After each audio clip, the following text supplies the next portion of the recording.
जहीराबाद में स्नातक एमएलसी चुनाव अभियान के तहत पूर्व मंत्री जहीराबाद प्रभारी डॉक्टर ए चंद्रशेखर ने सांसद सुरेश कुमार शेटकार के साथ जहीराबाद कस्बे के सिद्धि होटल में आयोजित बैठक में भाग लिया और अपनी बात रखी। उन्होंने कांग्रेस पार्टी के एमएलसी उम्मीदवार नरेंद्र रेड्डी को पहली प्राथमिकता पर वोट देने की अपील की।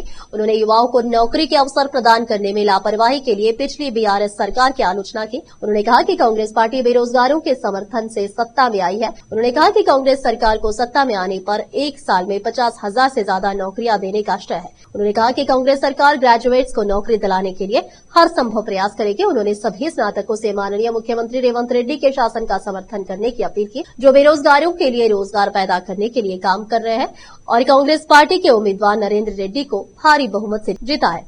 एमएलसी उम्मीदवार डॉक्टर वुडकुरी नरेंद्र रेड्डी, प्रदेश अध्यक्ष गिरिधर रेड्डी, युवा कांग्रेस के प्रदेश अध्यक्ष शिवचरण रेड्डी, डॉक्टर उज्जवल रेड्डी, टीजीआईडीसी के पूर्व अध्यक्ष तनवीर मनकल सुभाष, मंडल अध्यक्ष हनुमंतराव पटेल, रामलिंगा रेड्डी, इस कार्यक्रम में श्रीनिवास रेड्डी, मोहम्मद मकसूद अहमद, नरसिम्हा रेड्डी, नगर अध्यक्ष कंडम नरसिम्हलो, कांग्रेस नेता, स्नातक मतदाता शामिल हुए। जहीराबाद से मोहम्मद यमुतुल्ला की रिपोर्ट। अधिक जानकारी के लिए केपी न्यूज़ 24/7 को लाइक, शेयर और सब्सक्राइब करना ना भूलें। మరి జాబ్ క్యాలెండర్ కూడా మరి డిక్లేర్ చేయడం జరిగింది.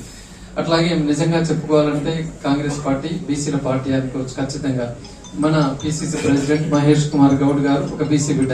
మిగతా రాజకీయ పార్టీలు చూస్తే ఒక వెలవ సామాజిక వర్గం, ఇంకొక దగ్గర ఇంకొక సామాజిక వర్గం, కానీ కాంగ్రెస్ పార్టీ మాత్రం బీసీలను మరి దగ్గర చేర్చుకున్న పార్టీ. కాబట్టి బీసీలకు ఇంతకంటే గొప్పగా ఉన్న పార్టీ ఏది కూడా ఉండదు. కుల గణన అనేది మనం ఎన్ని సంవత్సరాల తర్వాత చూడండి, సుమారుగా ఒక 40-50 సంవత్సరాల తర్వాత కులగణన చేపట్టి భారతదేశంలోనే మనం రోల్ మోడల్ గా నిలిచి ఉన్నాం.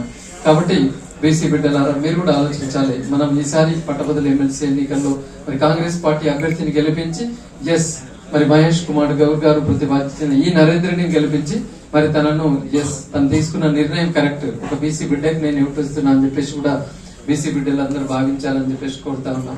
ఇవాళ సమస్యలు ప్రభుత్వ ఉద్యోగుల మరి 317 జీవో అది మనం నరేందర్ రెడ్డి గారు 56 మంది పోటీ చేస్తున్నారు. ఇలా దాంట్లో 2వ నంబర్ మన అభ్యర్థి నరేందర్ రెడ్డి గారు ఉన్నారు. దాంట్లో ప్రిఫరెన్స్ నంబర్ 1 ఒకటే పెట్టాలని, ఇక వేరేది నంబర్ 1 లో నంబర్ 2 నరేందర్ రెడ్డి గారు ఉంటుంది. పేరుతో ఇక్కడ గుర్తులు ఉంటాయి. మరి నంబర్ 1 ఒకటి, నంబర్ 1 అంటే మన నరేందర్ రెడ్డి కొట్టు పడ్డట్టండి. మరి ఆ విధంగా మనం అందరం కూడా మరి జైరాబాద్ ప్రాంతం నుంచి భారీ మెజార్టీ ఇద్దాం. మరి ఈరోజు రేవంత్ రెడ్డి ప్రభుత్వం, మన కాంగ్రెస్ ప్రభుత్వం మీరు చూస్తా ఉన్నారు. కాంగ్రెస్ అధికారం వచ్చిన తర్వాత ఒక్క సంవత్సరంలో 57,000 ఉద్యోగాలు ఇచ్చినాం. మనం డిఎస్సీ చేసి 11,000 ఉద్యోగాలు ఇచ్చినాయి. కొన్ని 1,000 మందికి టీచర్, ఈ కానిస్టేబుల్ ఉద్యోగాలు, నర్సు ఉద్యోగాలు,